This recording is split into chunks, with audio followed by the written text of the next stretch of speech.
Welcome to The Whole Pack, where we challenge black and white thinking and holistic pet care and dive into the controversial topics everyone's thinking about but nobody's saying out loud. I'm Sunny Gandera.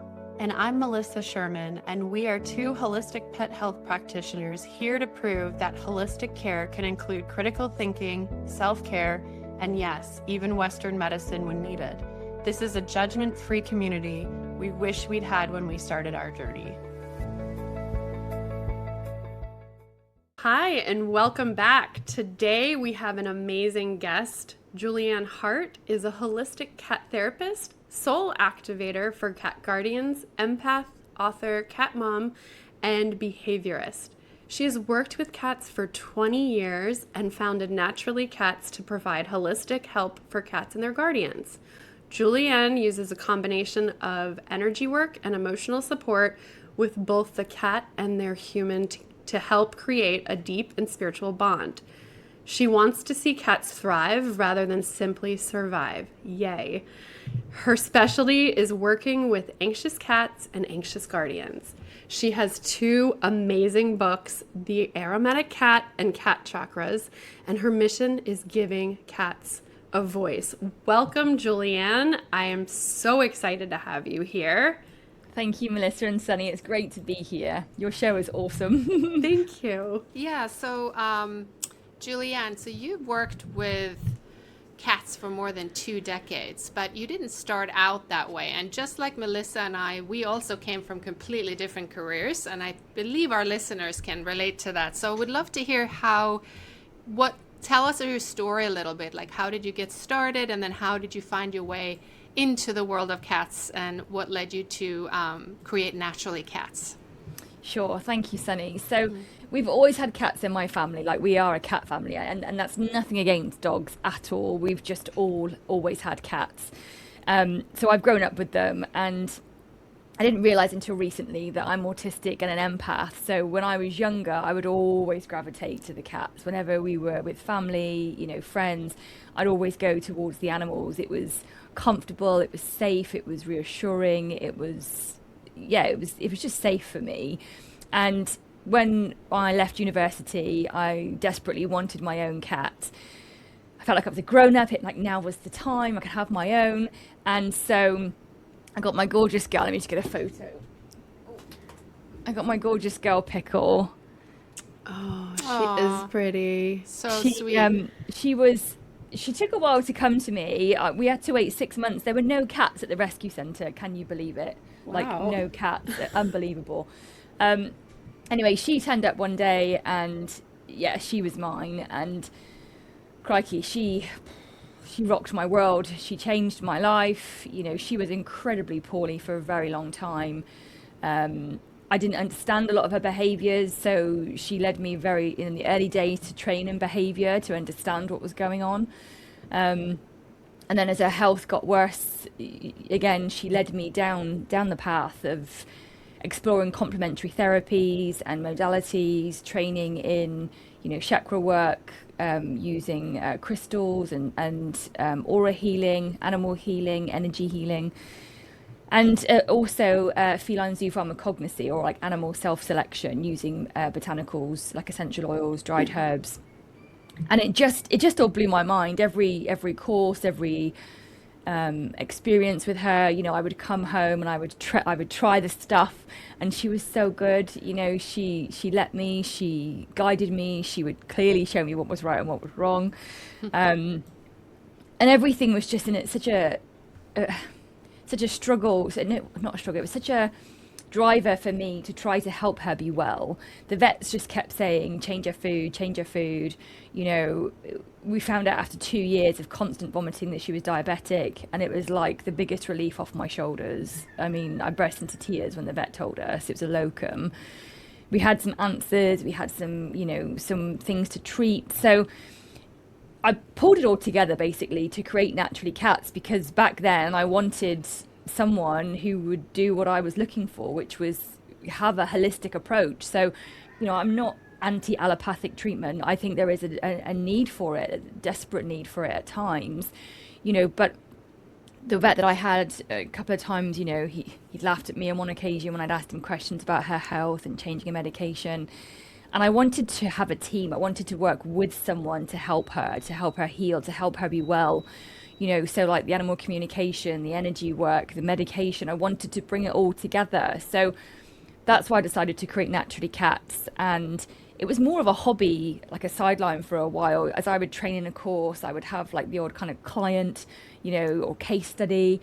And each time I was learning more about myself, about cats as a species, and just how heavily misunderstood they were. And that deeply resonated with me. Like I said, being misunderstood myself for many, many years, being so sensitive, to sound, to light, to people, to energy, I really resonated with cats. So when I got Pickle, it literally was life changing. And a few years ago, she was very, very poorly. My husband at the time had mental health challenges, so I left my corporate job and did Naturally Cats full time. And yeah, that was 6-7 years ago now.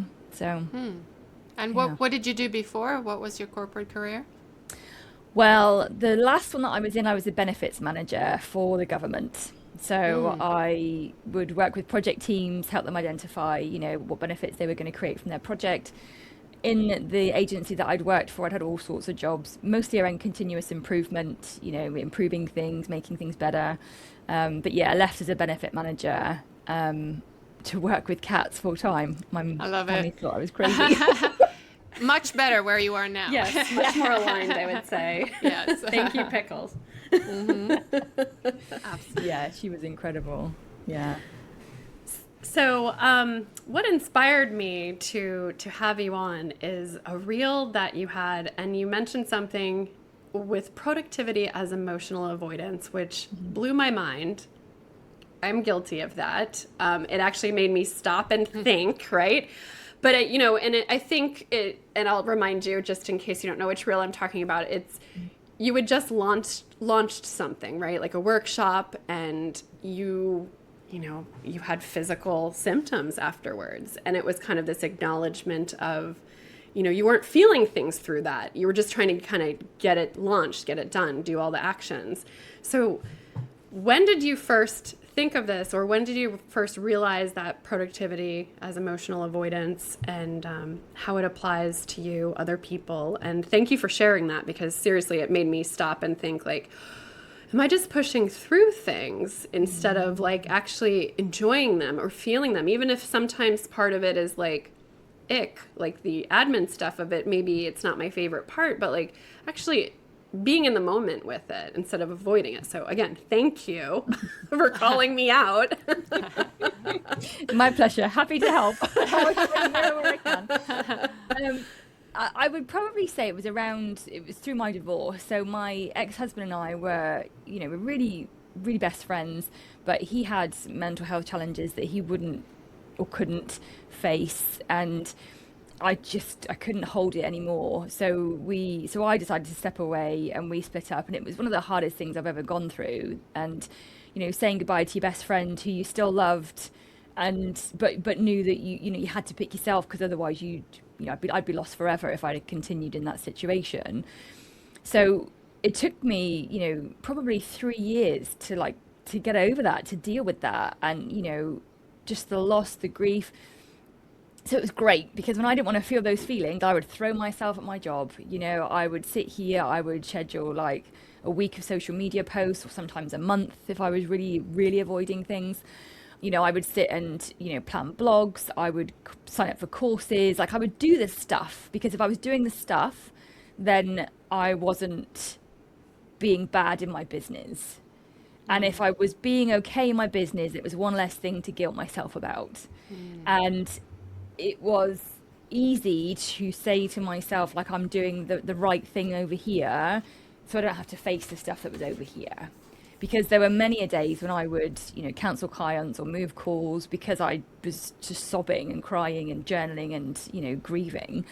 But the more, so that's been the last few years. The last sort of 6-12 months, I can't hide away from it anymore. You know, I've taught in my program, my Become a Solid Cat Guardian program, you know, how emotions are, well, the foundation of everything. I mean, you know, everything is made of energy and emotions are energy. And not to get kind of too woo woo, but if we're not feeling our emotions, like what the hell are we doing? You know, and I don't think we're really taught, you know, how to process some of them, some of the heavier ones, some of the darker ones, some of the, I mean, I don't like the phrase positive and negative, so I use the phrases heavy and light. But I think, you know, we're not always supported with feeling them or processing them. And that reel that you're talking about was a bit of an aha moment for me, because even though I was consciously aware that I kind of have a tendency to do that, I was like, oh, right, I've done it again. And I was like, do you know what, I'm going to share this, because if I don't speak up about it, you know, I will fall into that trap again, because I work with the ethos of, you know, conscious awareness. So once you're aware of something, then comes the great bit, because then you get to choose. You get to choose whether you continue down that path or you get to choose whether you ignore it. Because either way, it is a choice, and you make that choice yourself, like to deal with it or to not. So I thought, you know what, I'm going to share this because I want other people to hear that if you're avoiding your emotions, like, it's okay. Like, it is okay, because we all do it. We all at times have to do it to survive. However, it is important to be aware of it. So that's where it came from. Thank you for sharing that. And what came to mind is Melissa and I also run a group called Compassionate Pause. It's for guardians who have lost, you know, a cat or a dog or whatever animal. And, you know, the whole thing that I realized when I lost my dog, Nacho, which inspired my company, is that people were very uncomfortable with seeing people process the emotions, and especially grief, because that is so taboo. And whether that's loss of a friend or marriage, like in your case, or someone, it just is like you said, there aren't anybody that teaches you how to go through that. So why do you think so many people feel uncomfortable or even unsafe, you know, when we have these emotions? Because just like you said, Sunny, they don't know how to deal with it. They don't know where it, like, what to do to process it, to stop it, to shift it. And I agree with you. Grief's really hard. People don't know how to handle it. When Pickle was I put her to sleep because her health had declined, and you know, my sister was sending me, like, I'm so close with my sister, she didn't get it. She was sending me like little, you know, memes and gifs and pictures and stuff about, like, you know, this too shall pass, and it all came from a lovely place, but I had to have a conversation and say to her, like, I need you to stop, like, I need to feel my emotions about this right now, that's not helping. And my husband at the time basically spoke to my sister and said, I don't know how to handle it, I don't know what to do.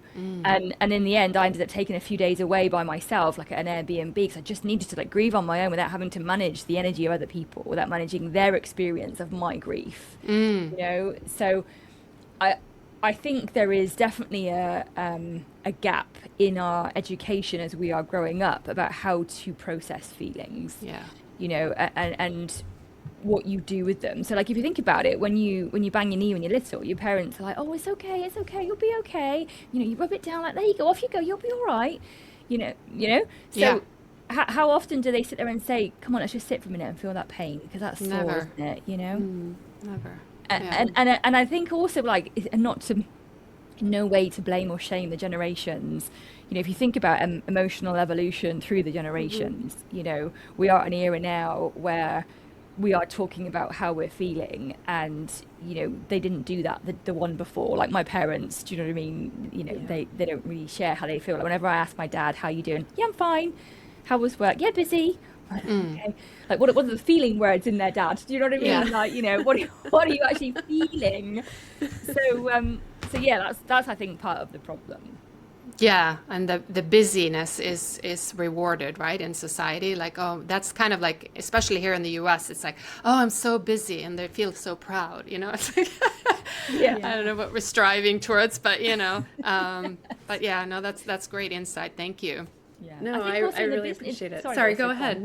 No, please. I was just going to say thank you. I really appreciate you sharing this, because I think it's relatable on so many different levels too. Just this inability to sit with people when they're uncomfortable and also sit with yourself when you're uncomfortable or you're hurting, and just how to process that.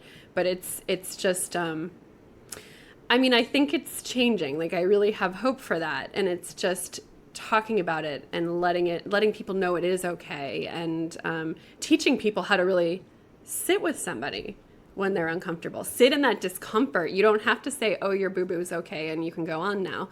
It is like sitting there and just listening and being uncomfortable with them. It's not easy to learn that, but once you do, it's just, it's really a gift to other people, I think, being able to hold the space when you're uncomfortable for the person, but it's really about them. It's not about you. So it's all about emotions, energy. It's also big and heavy, right? Yeah. It is, and it's uncomfortable for us, like, to witness that for someone, like you said. Yeah. So there's the two-pronged dynamic. There's the person who's got the feelings that may not know how to deal with it or what to do with them, how to process them, and then you've got the person witnessing it, and they feel really uncomfortable because they love that other person or they care for that other person. They want to take the pain away. They want to stop them suffering. But when you do that, you stop the other person growing. That's also something that I've realized, that, you know, yes, like with my niece, she's 11. She is struggling really badly at school with social dynamics. And some of the stuff she tells me, I take her to school once a week, is like, got to swallow down, you know. It's like, it's hard because I want to take her pain away.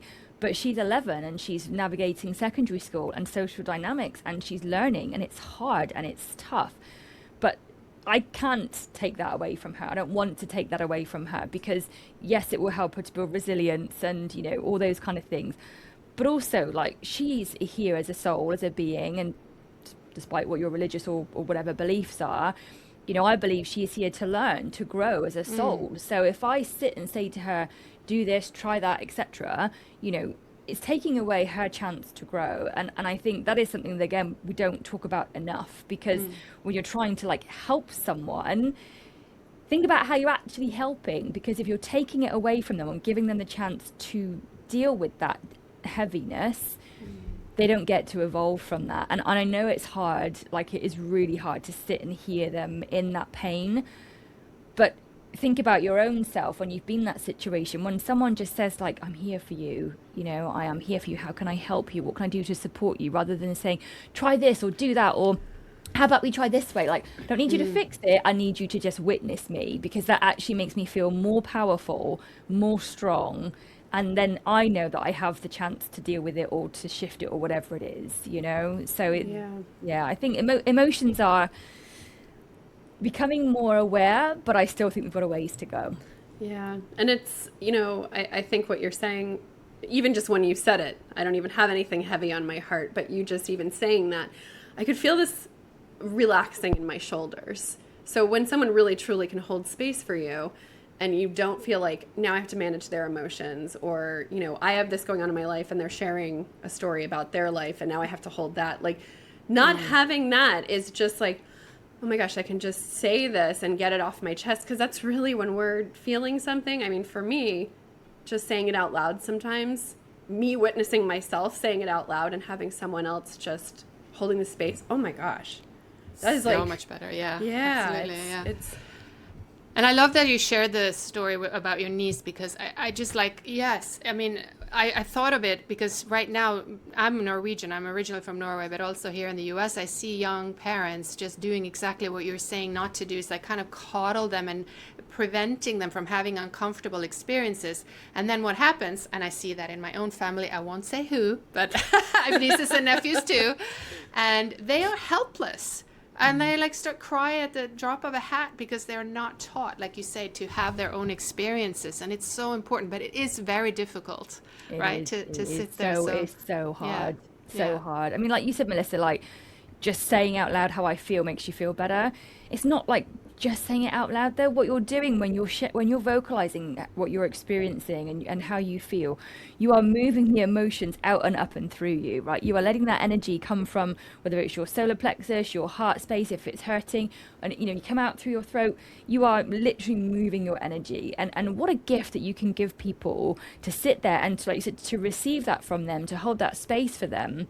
Because when you have shifted the emotion, then that individual can go into either problem solving mode or, coping with it mode or whatever it may be. So like you said, Sunny, the youngsters, not to sound like an old person, but if my sister tells Annabelle how to continuously be at school or do this or do that, she's never going to be able to do that when she's older, when she's got, adult dynamics then to navigate, So it's one of the reasons I didn't have children myself, because it just seems like a whole world of pain. Oh gosh, you and me both. The cats are bad enough, but I couldn't have a human. Oh my goodness. I agree. Yes. Yeah. So if we go back to the emotional avoidance, the first step obviously is acknowledging it, being aware of you're doing this. And then what can you do about that? Like, do you have any suggestions? I mean, is this something that, that your soul-led guardians, is this something you talk about in your group? I'm just curious, like, once you acknowledge it, once you realize you're doing this, where do you go from there? Because I think that's a struggle for people. Acknowledging it is a big struggle for people. That's a huge step. But then it's like, okay, now what? I know I'm doing this, but how do I break this pattern? Yeah, so that's it. The first point is really recognizing, like, oh, I've just spent 3 hours or 3 days doing this bit of work or whatever, like, right, okay, because something will happen. The universe will bring something to you, usually through your animals, that will shift you from being in your head and doing this stuff to being like, oh, crumbs, I've got feelings going on here.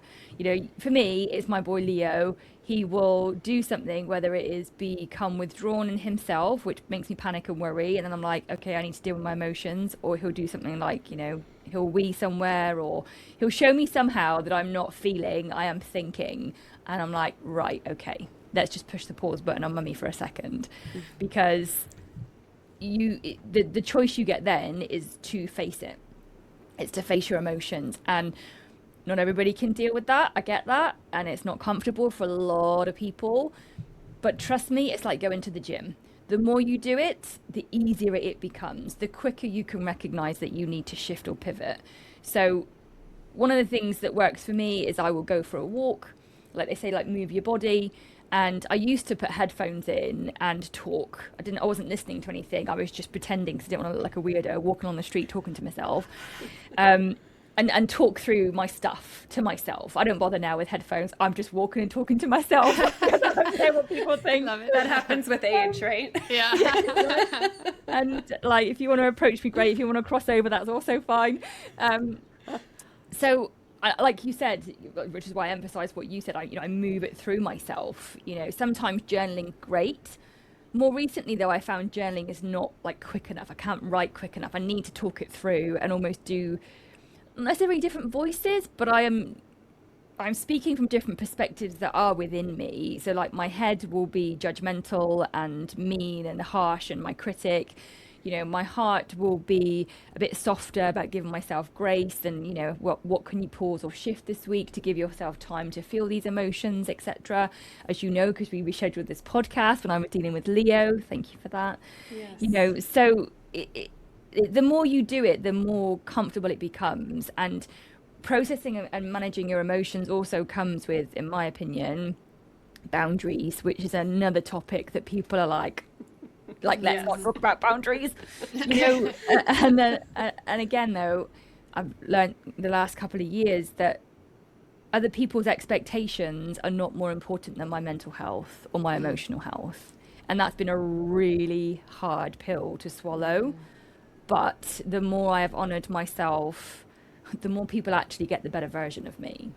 So when it comes to like, no, I can't manage today. I need to process. I need to focus on Leo and then manage my emotions and energy around that. If you don't understand, that's on you. But this is what I'm going to do for me. I'm a better cat mum. I'm better in my business. I'm better with my clients. I'm better with my community. And actually physically, I'm in a much better place. How do you feel people react in general to that? Because I feel like that's so different, right? When you're saying like, no, I need time for myself, because I recognize that like I have to be everything for everyone, and then you just end up feeling completely run down. But like to train that muscle, as you say, to I need this for myself, because it's almost like being in the airplane when they say put the mask on yourself first before you can help others. And that is so hard because we aren't really taught that really, or it's not spoken about, because it's like very heroic to like, oh, I'm just like, my sister, for instance, she loves that. She's like, I just help so many, I'm exhausted, and I'm like, I hate it and everything. Well, why do you keep doing it? And you keep doing it, and we are not learning from it. It's just really fascinating. So it's very strong in that culture. I don't know how it is in the UK, but I mean, I do know somewhat because my brother lives in London, but, so I know that, that culture as well. But I think it's pretty similar in terms of everywhere in the world right now, because the world is getting smaller, right? But yeah, Yes. yeah. Yeah, very much so. I think it's like a big culture shift. It's my family. I think, again, thanks to my gorgeous girl, when I took time away for her, that was the start of me being able, I didn't realize it then, but to speak up for myself. So I would take that little retreat, a couple of days to that same place every year for a couple of years in a row. And now it's really funny. Now my family will make it light of it, make a joke. Oh, Jules, can I do something for a few hours? I'm like, yep.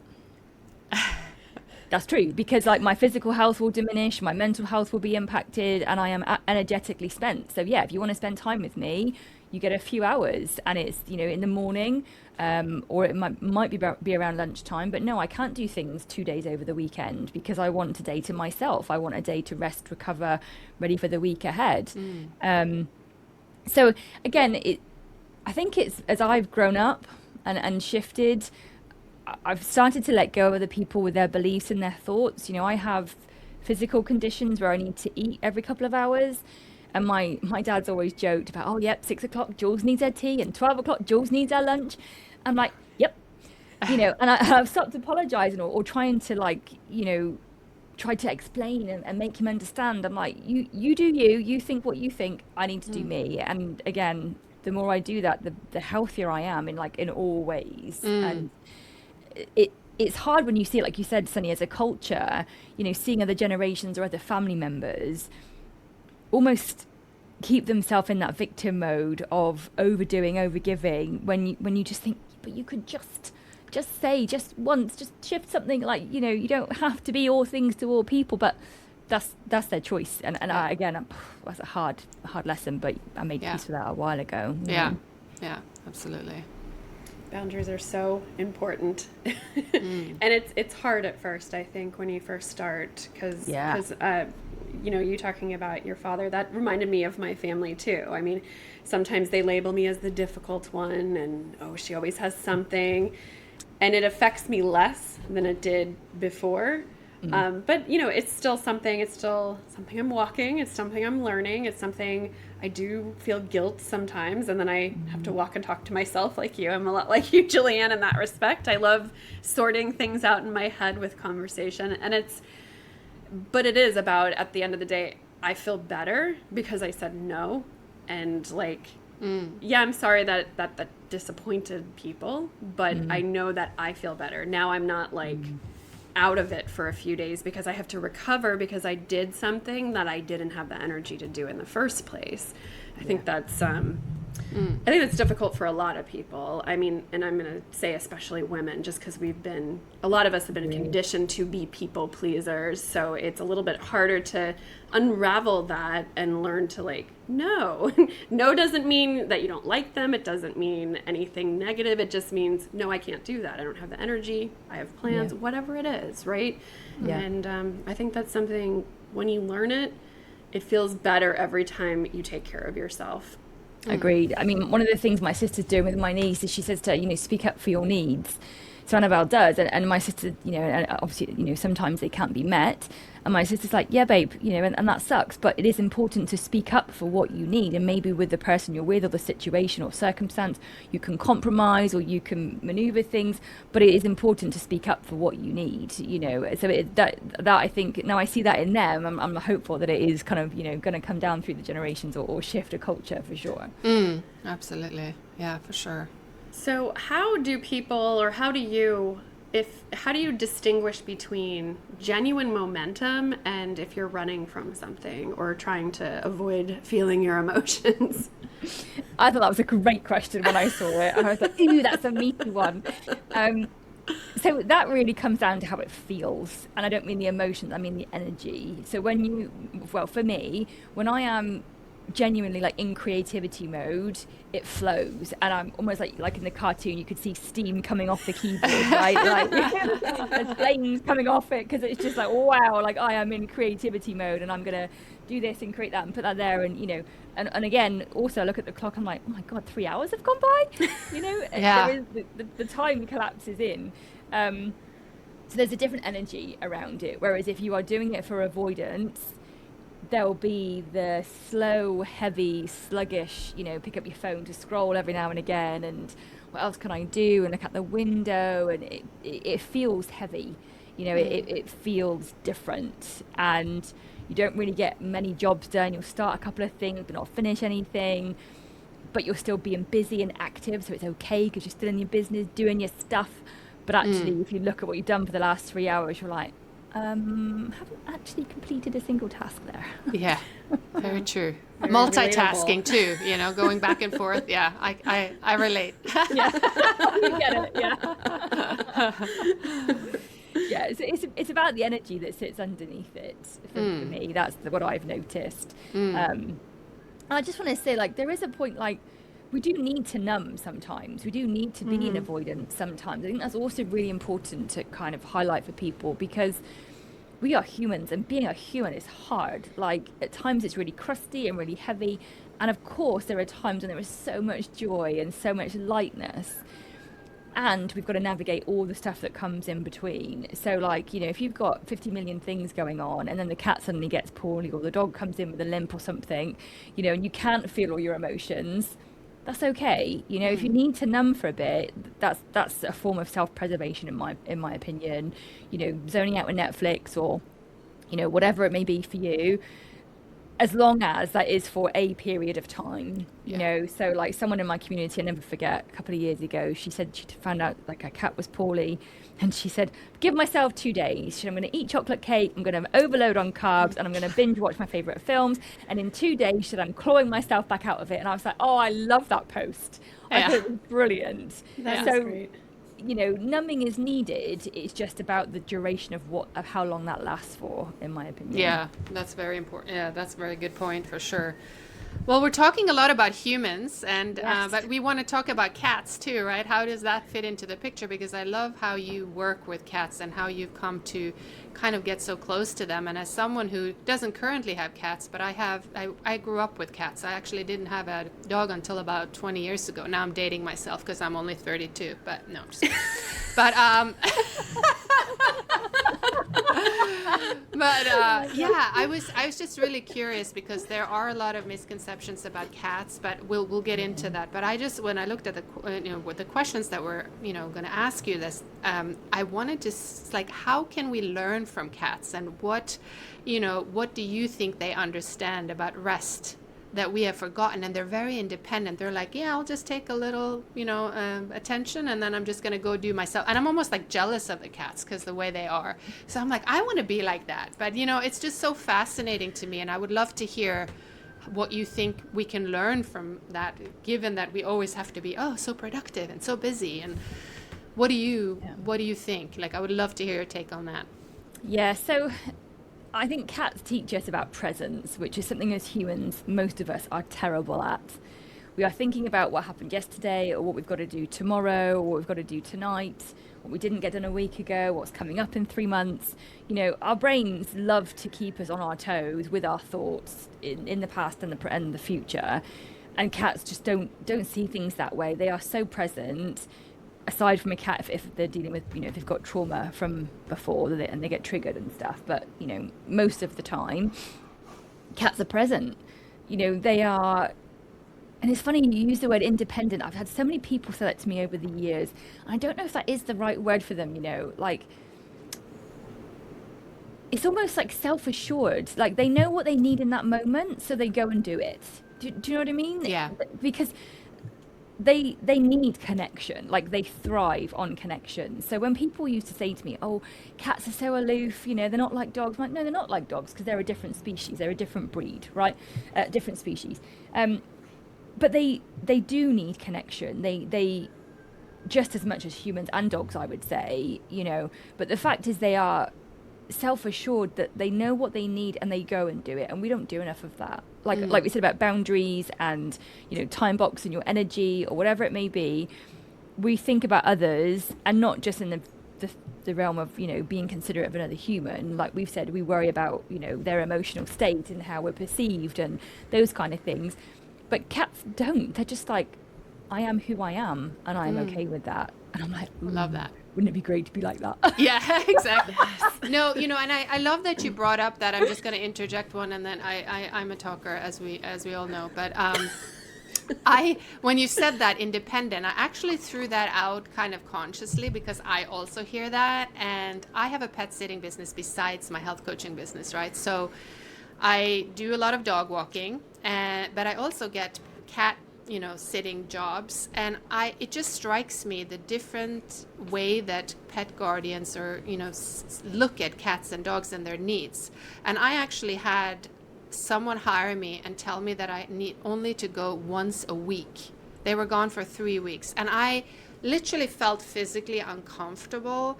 Or it could even be like, oh, I'm just going away for the weekend. I think you, Melissa, said that about someone else too. It's like, they, like you said, they need connection. And in this room, there was nothing. There was no toys, nothing. The cat just sat there inside. The blinds were shut. They couldn't even look out. I couldn't almost not go. And it just made me realize, oh my gosh, how misunderstood are cats. Because it wasn't that the parents didn't love their cat. They just thought this is normal, that they're fine. And the cat was clearly so hungry for attention and so sad. And I was dreading every day I had to go. So I just wanted to, you know, I think this audience can, you know, even if we think we understand cats, they have needs. Even like you said, they do what they want, but that doesn't mean that, you know, they don't need as much attention and love and care as dogs, right? Exactly. And the thing is, so what happens, the difference between cats and dogs is that, you know, if you leave a dog alone for, say, 2 hours or 12 hours, they will show you really quickly there's a problem. You know, they'll have chewed something, they'll have weed somewhere, you know, they'll be very open and honest about it. Cats don't do that. Cats are subtle. They still have the same needs for interaction, for connection, but they are more subtle. So what you're likely to see with a cat is that, you know, over time they'll start to overgroom. You know, the tummy will become bare, the inside of the back legs will be bare, because they're self-soothing, because they're not stimulated, they're not engaged, they're not experiencing connection. You know, and the thing is with cats, when you have behavior challenges, I don't like to call them issues, but when you have behavior challenges, they take a lot longer to deal with than with dogs. You know, with dogs you can train them quite quickly, and yes, you can train cats as well. But when you've got a problem in terms of the behavior that you're seeing that isn't desirable from the cat, it's an emotional cause. And it takes a bit longer to balance cats emotionally than it does for dogs. So, and in fact, I make a very sweeping generalization there, because I haven't worked with dogs. That's just my impression. So I do apologize for that for those of you that have dogs out there, because I'm sure they're just as sensitive. But when I work with cats and people have had that situation, like they've left them alone, when they come home eventually, there are bigger problems. I had a very similar client who, you know, the son left for a week and didn't have anybody go and see the cat. They left a big bowl of dry food down and 2 litter trays. When they came home, the cat attacked the people that walked in the door. I'm like, of course they did. You know, like you said, Sunny, it's heartbreaking, because they need enrichment, they need engagement, just like humans, just like other animals. They need connection, they need love, just like us, just like other animals. They are no different. People see them, and I think, again, this is part of society, which I'm going to give it a good criticism, is that we painted the pictures of cat v dogs, you know, that dogs are kind of really happy and they're man's best friend, whereas, you know, you've got the stereotype of the crazy cat lady, when actually people that have cats are most of the time a lot more sensitive, you know, a lot more emotionally connected. So there's no reason that cats should be left alone. They have emotional and energetic needs just like the rest of us. You know, they need connection, and it's heartbreaking that people think that they can be left on their own. But like you said, it's not always done from a place of malice or hurt or harm. People just aren't perhaps aware that, oh, my cat's quite laid back and quite chilled out. Great. But again, like over time, this could develop into a serious problem. Yeah, absolutely. That's so. I don't even know where to start. I have so many questions. There's so many good nuggets in what you're saying, and it's like I even see a little bit of humanness. Like what, as you're talking about cats, it's almost like cats are not asking for what they need. They keep it, they internalize it. Like some of us, maybe we were talking about that in the beginning of this conversation. We're kind of internalizing it and being busy through it. And then the point about, when behavior challenges do arise, it is harder to unwind because it's maybe been going on a lot longer than the guardian even realized. So that totally makes sense. Exactly. So through that, what do you think cats can teach us about presence and regulation and just simply being instead of, racing through life like we do? Well, that's it. That if you're not present and you don't have an element of being, you are going to just race through it. And again, you see people that have that experience of life, and fair play to them. They can be super productive and, maybe perhaps quite successful, but at what cost? Their mental health, their emotional health. Maybe they're not even aware of their energetic health, which, is saddens me. So it's really about, like you said, speaking up. And I agree with you. Cats that have challenges, it's been brewing for a while. That first day when there's no one there, when they're left alone, there is the I'm not loved, there's no one here, I've got no connection. And then that builds and builds and builds to the point where the cat's like, I'm not loved. And how you can't just help a cat to start to love again with 24 hours of being home. You've got, the trust is broken. So I think for us, like, if you want to be more cat, it's take a moment and just breathe, like catch your breath. I mean, I'm not a lover of box breathing because it puts me actually up in my head when I'm counting and I'm going 1, 2, 3, 4, 1, 2, 3, 4, 1, 2, 3, 4. Like it has the opposite effect for me. Yeah. Yeah. Right. So I have a technique called a calm connection where I put like one hand on my heart, I take a deep breath in, I put one hand on my tummy or below my belly button and I take a deep breath in, I have my eyes closed normally. Take a third deep breath and just like come into the moment, and actually already that shifts my energy, my dynamic, my focus. And then generally, if I can, I will go and look at one of my boys. I've got 2 cats, Leo and baby Max, and I will look at one of them, whether they're sleeping, cleaning, whatever, and I'm thankful. I'm thankful that in this moment I have them in my life. I'm thankful that I've been able to pause all my noise and chatter and see them and feel them and be with them. And that is almost like a factory reset for me. If my Brenda brain is like off on the busy train, like that will bring me back every single time. Every time. That's beautiful. I mean, just connecting with your animal and letting them teach you, letting them lead you, letting them show you like, okay, we can be like this. We don't have to be like this, is just... And that requires animals. And that requires stillness, right? To be able to read the animal, because I notice I only have dogs right now, but like I just notice when I come in and I'm all stressed out, my dog is like, oh my God, what's wrong? And then if I'm really happy, they just all automatically will come to you and sit and want that energy. So I'm sure it's the same for cats. It is, absolutely. I'm so glad you said that, because as soon as you're talking, I'm thinking of both my boys. So when my energy is wonky, if I've come home from being stressed or doing something busy or whatever, Leo just runs away. Like he won't come anywhere near me. Not a chance, mum. Whereas baby Max comes sort of straight over because he's like my soul. He will roll over onto his back, show me his tummy. He's like, mum, cool your jets, calm down, just breathe, have a bit of a joyful moment.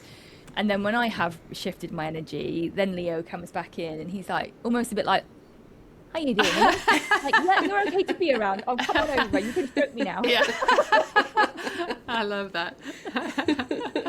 True story.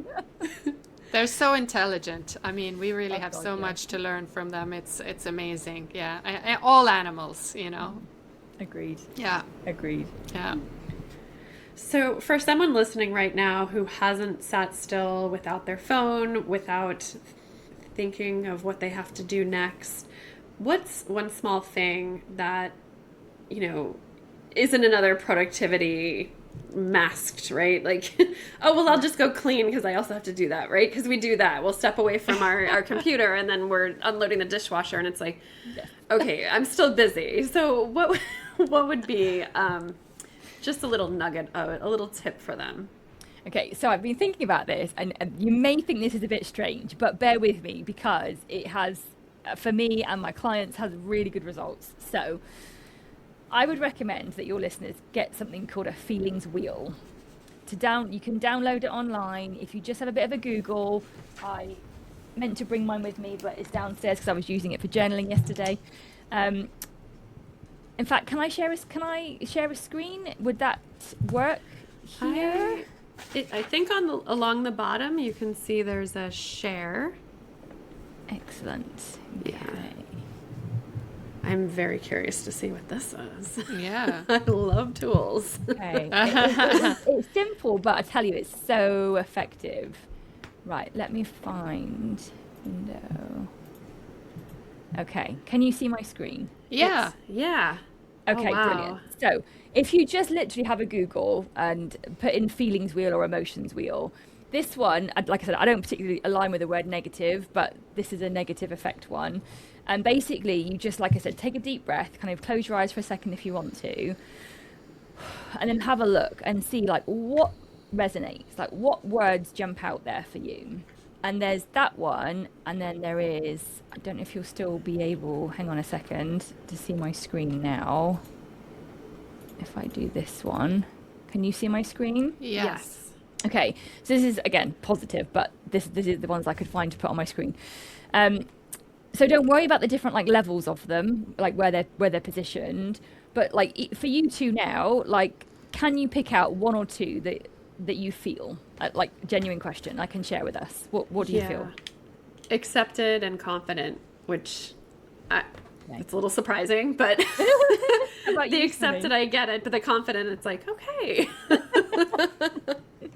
Yeah, the under the gratified, thankful, Yep. for sure, and friendly. Excellent. Okay, I'm going to stop you there. Yeah. So let me come back to my screen. So there is I found out this the other day from a client. There is an app about feelings wheels, but I wouldn't go that far because I've not used it myself. I've literally got paper copies, printed them off myself. It's to get a feelings wheel because, like we said, we are not necessarily taught or given the experience of identifying how we feel. So when you say like I feel stressed, that's actually an umbrella. What does that mean? When you say I'm tired, do you mean physically, emotionally, mentally? Like, do you need a nap? Do you need a walk? Do you need to read a book? You know, what does tired mean? So with a feelings wheel, you can even have it on your phone, you know, just as a picture, or print it off and have a look. And I always say to people, pick 3. Because then you've got something to work with, right? And if you're not then quite sure how to process your emotions, like maybe we can do that as another session. Yeah. But it gives you a starting point to start to feel, because we are not supported in how to do that. And if you can find the word and you're like you said, Melissa, oh, that's surprising me actually. And then you can just sit with that word, you know, like, I feel confident, like, yeah, do you know what I do? Because this happened today. And then you find the little bits that connect to it. And that feeling is then moving through your body. So, you know, when you say like, what's one thing people can do? It's start to feel more, identify how you feel. And when you start to do that, your relationship with your cat will change, trust me. Because the more you are present and centered in your body and recognizing how you feel, the more your energy moves, the more you can connect with your cat. So again, I know I've talked a bit about humans there, but when you start to do this for yourself, it has a really huge knock-on effect to your animals. Yeah, it really does. Absolutely. Well, we definitely need a part 2 on this part 2 podcast with Julianne for sure. Let's get the schedules out. Let's be productive. No, I'm just kidding. So, you know, I wanted to say, what's one thing, I know we're you know, almost going to be wrapping up soon, but what's one thing that you wish more people understood about rest? Because I was just seeing like the takeaway that we kind of want people to have is that rest isn't earned. And I have that, you know, like I feel like I need to earn if I just need to sit for an hour, well, I did this so many things, and I had like my list of all the things I did this morning. So I am now, I'm okay to sit, like I'm allowed to sit. And that feels really icky and just like I'm always running and never in charge of my own life. So what would you say we should understand better about that? I agree with you. I've also had the same thing, Sunny, for many, many years, many years. And this is going to sound a bit harsh, but let it go. You are worthy. You are worthy of resting. And I don't think a lot of us really have that belief. Like you said, you're only justified to rest when you've done all your jobs. I used to do all my homework and then I could play my games, and now it's like I do all my jobs and then I can rest. I started to work on that myself and realized that that's not helpful. Not helpful to me, helpful to my boys, helpful to my family, my community. So again, it's that conscious awareness. If you have that belief, peeps, anybody watching or listening to this, have a decision. Like, do you want to change it? And again, it's like going to the gym and lifting those little tiny pink weights before you get to lift the really big ones. Right. Just do it once, try it, and it's going to feel uncomfortable. But the more you prioritize yourself, just like you said, Sunny, with the airplane mask, the oxygen mask, if we don't do it for ourselves, no one else is going to. Absolutely. And that is such a stark reality, but it's true. And the more you help love and honor yourself, the more you can be there for your animals, the more you can give your animals, and the better you are with the people that you love. And surely that's got to be worth it. No. It's just flipping our conditioning, because that's not what we've been taught. Well said. Yes, absolutely. Thank you. I love this conversation. Really. Where is the hour gone? I know. I could go on and on listening. I mean, it's fascinating, and it's I love to talk about emotions. I love to go deep with it, and thank you, Julianne, for going deep. I really appreciate it. Yeah. And so as we're wrapping up, sadly, where can people find you? How can people get connected with you? If they want to work with you, how can they work with you? Thank you. So my website is naturallycats.co.uk. I'm on Instagram, a little bit on Facebook, and there's a YouTube channel. There's also a new element to my business called Felines and Frequencies. That's on Instagram and YouTube, because I am moving from behavior more back into the foundations, which is energy and emotions. So I offer work with the humans and the cats. So I do human healing sessions, and I do soul support sessions, so I can tune into people's guides and give them information and guidance.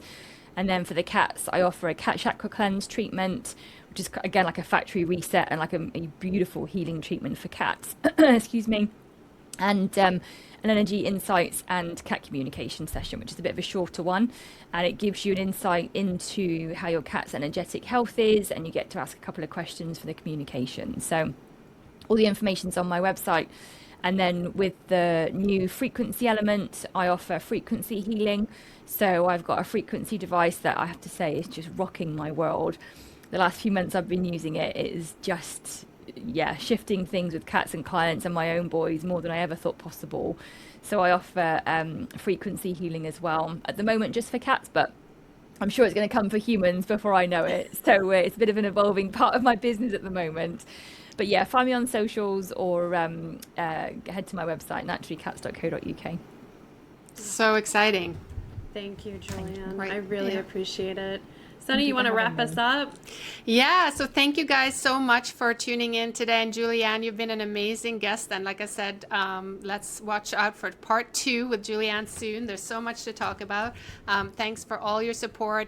Follow us on socials for the whole pack, and also on Substack. And we will see you next week. Thank you so much, guys. Thank you everyone.